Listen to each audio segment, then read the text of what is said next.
Dear students, BA द्वितीय वर्ष द्वितीय पेपर मानव भूगोल के अंतर्गत यूनिट सेकंड में हम भारत की प्रमुख जनजातियों के बारे में अध्ययन कर रहे थे, जिसमें हमारी जो लास्ट जनजाति बची है वो है गुज्जर जनजाति, जो हिमालय क्षेत्र में यानी जम्मू कश्मीर के क्षेत्र में पशु चारक जनजाति रहती है, उसे गुज्जर जनजाति के नाम से जाना जाता है। ये हमारी लास्ट जनजाति है। इसके अंतर्गत हम बात करते हैं तो ये जो गुज्जर जनजाति है वो पश्चिम हिमालय क्षेत्र में रहने वाला जनजाति समूह है।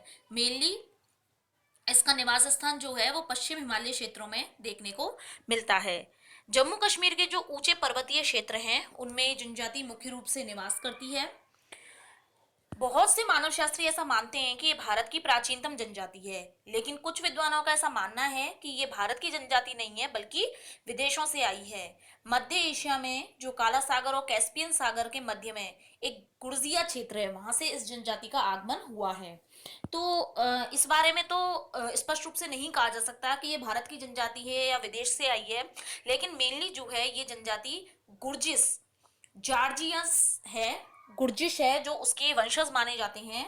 और इनके जो निवास स्थान है वो जुजर्स, गुजर, गुर्जिस्तान, चोसक गुजर आदि नामों से जाने जाते हैं। तो वर्तमान में अगर हम बात करते हैं तो यह जो जनजाति है वो जम्मू कश्मीर के राजौरी, रियासी, जम्मू, पूंछ और कठुआ क्षेत्रों में रहते हैं। ये जो क्षेत्र है जिसमें इनका निवास पाया जाता है, मेनली ये कठोर पर्यावरण वाला क्षेत्र है। इसमें विषम पर्वतीय क्षेत्र है। शीत ऋतु बहुत ज़्यादा कठिन होती है, क्योंकि आप जानते हैं कि जो जम्मू कश्मीर वाला एरिया है इसमें बर्फबारी वगैरह बहुत होती है। इसमें जो आर्कटिक शीत पड़ती है, जो लद्दाख वाला एरिया है उसमें बहुत ज़्यादा ठंड रहती है, जिसमें माइनस से के में जो है वो तापमान चला जाता है। इसके अलावा गर्मी में भी यहाँ का जो एटमॉस्फेयर रहता है, यहाँ का जो पर्यावरण रहता है वो अलग तरह का होता है। इन क्षेत्रों में जुलाई से सितंबर तक वर्षा होती है, और जो वर्षा होती है वो पश्चिमी विक्षोभों के द्वारा मेनली शीतकाल में भी होती है। अर्थात जुलाई से सितंबर में तो नॉर्मल जो वर्षा ऋतु होती है वो वर्षा होती है, और सर्दियों में पश्चिमी विक्षोभ, जिसे हम राजस्थान में मावट कहते हैं, तो पश्चिमी विक्षोभों के द्वारा सर्दियों में वर्षा होती है। सर्दियों में हिमपात भी होता है, अर्थात बर्फ पड़ती है। जैसे इस समय भी जो जम्मू कश्मीर वाला एरिया है, जो हमारे उत्तराखंड वाले एरिया, उनमें सब में बर्फ पड़ चुकी है और पड़ रही है। तो यहाँ की अगर हम वातावरणीय दशाओं की बात करें तो विषम परिस्थितियां हैं, तो जिसके कारण यहाँ पे जो लोगों का जीवन है, इनकी जो आर्थिक क्रियाएं हैं वो काफी प्रभावित होती हैं। इनका मुख्य व्यवसाय क्या है? पशुचारण। पशुचारण करने के लिए इनको चारागाहों की जरूरत पड़ती है, लेकिन बर्फ के गिरने से, हिमपात होने से जो चारागाह होते हैं वो बहुत ज़्यादा प्रभावित होते हैं। तो ये लोग क्या करते हैं, समय के साथ में अपनी जो आर्थिक क्रियाएं उनमें परिवर्तन लाते हैं। इनके लिए जो जम्मू क्षेत्र की पहाड़ियां हैं वो पशुचारण के लिए बहुत उपयुक्त रहती हैं, लेकिन गर्मियों में ये लोग जो होते हैं वो उच्च क्षेत्रों में प्रवास कर जाते हैं, क्योंकि वहाँ बर्फ पिघल जाती है, और बर्फ पिघलने के बाद वहाँ पशुओं के लिए उपयुक्त चारे की व्यवस्था हो जाती है। तो जैसा कि मैंने आपको बताया, इनका सबसे इम्पोर्टेंट व्यवसाय पशुचारण है, पशुपालन है। तो हम उसी के बारे में बात करते हैं। ये इनका जो पशुचारण है वो प्राकृतिक चारागाहों पर निर्भर करता है, अर्थात प्राकृतिक रूप से जो पर्वतीय क्षेत्रों में घास डेवलप होती है, उस घास पर ही इनका जो चारागाह हैं वो डेवलप होते हैं। इनके चारागाह होते हैं मौसमी, हर समय विद्यमान नहीं रहते, कभी किसी क्षेत्र में रहते हैं, कभी किसी क्षेत्र में रहते हैं। तो इनके जो चारागाह होते हैं वो तीन प्रकार के होते हैं। पहला तो शीतकालीन चारागाह जो सर्दियों में डेवलप होते हैं, दूसरे मध्य पर्वतीय चारागाह, और तीसरे ग्रीष्मकालीन चारागाह, जिन्हें मार्गस या डोक भी हम बोलते हैं। तो जैसा कि मैंने आपको बताया कि यहाँ विषम परिस्थितियां हैं, और यहाँ पे जो जलवायु दशाएं हैं, अर्थात मौसमी दशाएं बदलती रहती हैं। तो यहाँ पर यह जो जनजाति है वो मौसम की विविधताओं के कारण ऋतुओं के अनुसार पशुचारण के स्थान बदलते रहते हैं। अर्थात जहाँ पर धरातलीय और जलवायु दशाएं अनुकूल हो जाती हैं, जहाँ पे उचित चारागाह इनको उपलब्ध हो जाता है, वहां पर ही अपने पशुओं को ले जा करके स्थानांतरित हो जाते हैं। इसे कहते हैं हम ऋतु प्रवास। तो ऋतु प्रवास जो है वो इस जनजाति का विशेष गुण है, जिसमें ये अपने पशुओं को लेकर के एक स्थान से दूसरे स्थान पर चले जाते हैं। जैसा कि आप देख सकते हैं, जो आपके सामने एक चित्र है उसमें दिखाया गया है कि किस तरीके से इनका विभिन्न क्षेत्रों में समय के अकॉर्डिंग जो है वो ऋतु प्रवास होता है। इसके अलावा फिर हम बात करते हैं इनकी अर्थव्यवस्था और इनके समाज के बारे में। अर्थात इनकी अर्थव्यवस्था किस प्रकार की है। एक सामाजिक जीवन होता है इनका मेनली, अगर हम देखते हैं तो इनका जो परिवार है उसको 3 स्तरों में बांटते हैं। परिवार को डेरा कहते हैं, और जब एक व्यक्ति विवाह कर लेता है तो विवाह के बाद उसका जो डेरा होता है वो अलग से स्थापित होता है। मतलब वो अपना परिवार, एक परिवार जब डेवलप होता है तो परिवार को ही हम डेरा कहेंगे। इनमें 3 प्रमुख रिश्तेदारी समूह हैं। पहला तो डेरा जिसे हम परिवार कहते हैं, दूसरा दादा पौत्र यानी वंश जो है, और तीसरा होता है गोत्र। इनमें सामाजिक संरचना की जो प्रमुख इकाई है वो डेरा को ही माना जाता है। एक डेरे में करीब 5 से 6 सदस्य होते हैं। परिवार में जो कार्यों का बंटवारा होता है वो आयु और लिंग के अनुसार होता है। जैसे स्त्रियां तो खाना बनाती हैं, कपड़े धोती हैं, बच्चों की परवरिश करती हैं, लकड़ियां एकत्रित करती हैं, कताई बुनाई जैसे जितने भी घरेलू कार्य होते हैं वो उनके द्वारा किए जाते हैं। जबकि पुरुष जो होते हैं वो पशु चराने का कार्य करते हैं, यंत्रों की मरम्मत का कार्य करते हैं, घास जड़ी बूटियां संग्रहित करते हैं, आखेट और फसल तैयार करने का कार्य करते हैं।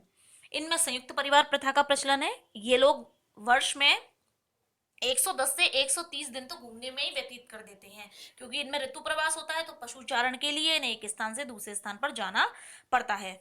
बहुत सारे इनके जो डेरे होते हैं उन डेरों को मिला करके एक वंश डेवलप हो जाता है। एक वंश के रूप में ही रहते हैं, और उसमें 200 के करीब जो होते हैं वो व्यक्ति होते हैं। अर्थात बहुत सारे जो इनके डेरे होते हैं उनको मिला करके ये एक वंश का निर्माण कर लेते हैं। इसके अलावा जो वंश का मुखिया होता है वो ज्येष्ठ अधिकार क्रम में बनता है, अर्थात जो सबसे बुजुर्ग आदमी होगा वही वंश का मुखिया होगा। इनमें बहुत सारे गोत्र भी मिलते हैं। इसके अलावा मैंने आपको बताया ऋतु प्रवास करते हैं, तो इनकी जो क्रियाएं होती हैं वो भी अलग अलग तरह की होती हैं। सबसे पहले जो इनकी क्रिया है यानी अर्थात जो ये कार्य करते हैं वो है इनका अ, पशुपालन इकाई का कार्य है। बहुत सारे डेरों में या कुटुंबों पर ये आधारित होता है और ये रेवड़ की देखभाल का कार्य करते हैं।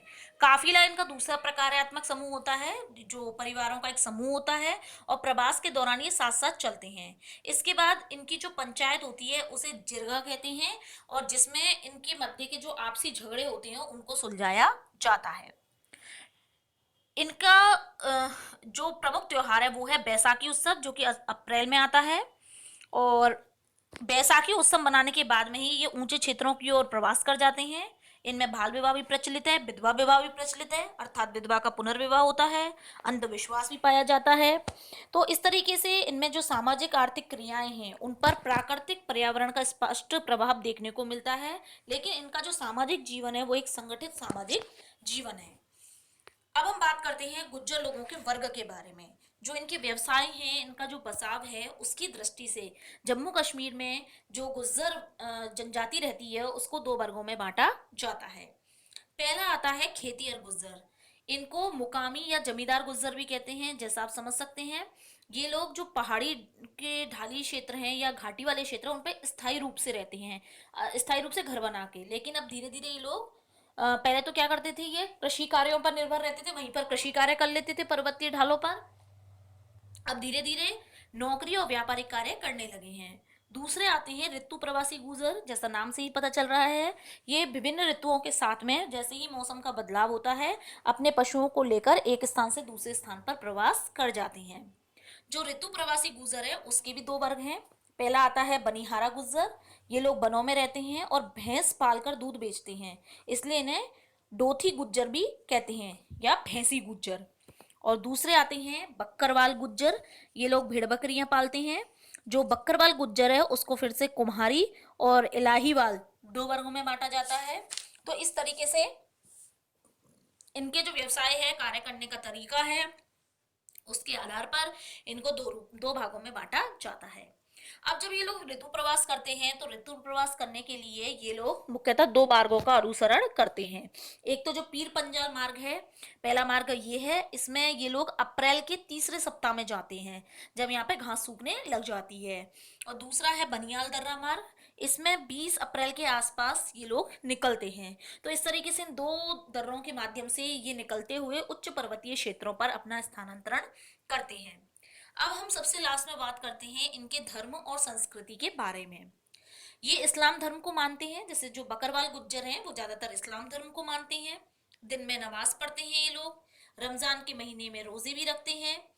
प्रमुख प्रमुख त्योहारों की बात करें तो ईद उल फितर, ईद उल जुहा, नवरोज, बैसाखी इनके प्रमुख त्योहार हैं।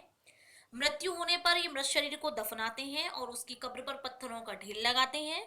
जब ये ऋतु प्रवास पर जाते हैं तो जो इनके संबंधी की कब्र होती है उस पर दिया जला के जाते हैं, जो कि आदर का प्रतीक माना जाता है। तो इस तरीके से गुज्जर जनजाति जो है वो ऋतु प्रवासी जनजाति के अंतर्गत आती है। तो जो भारत की प्रमुख जनजाति हैं उनके बारे में हमने पढ़ा, विश्व की प्रमुख जनजाति के बारे में हमने पढ़ा। तो इसी के साथ ही आपकी जो सेकंड पेपर में यूनिट सेकंड है वो खत्म होती है।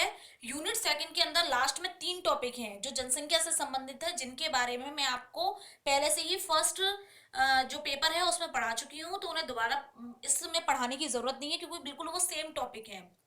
तो आप उस लेक्चर को जो फर्स्ट टॉपिक है, जो फर्स्ट पेपर के, उनमें आप देख सकते हैं। तो इस तरीके से आपके जो दोनों पेपर हैं, फर्स्ट और सेकंड पेपर, दोनों की दोनों यूनिट खत्म हो चुकी हैं। दो दो यूनिट मैं आपको पूरी तरीके से पढ़ा चुकी हूँ। अब हम नेक्स्ट जो अपनी थर्ड यूनिट है उसको स्टार्ट करेंगे।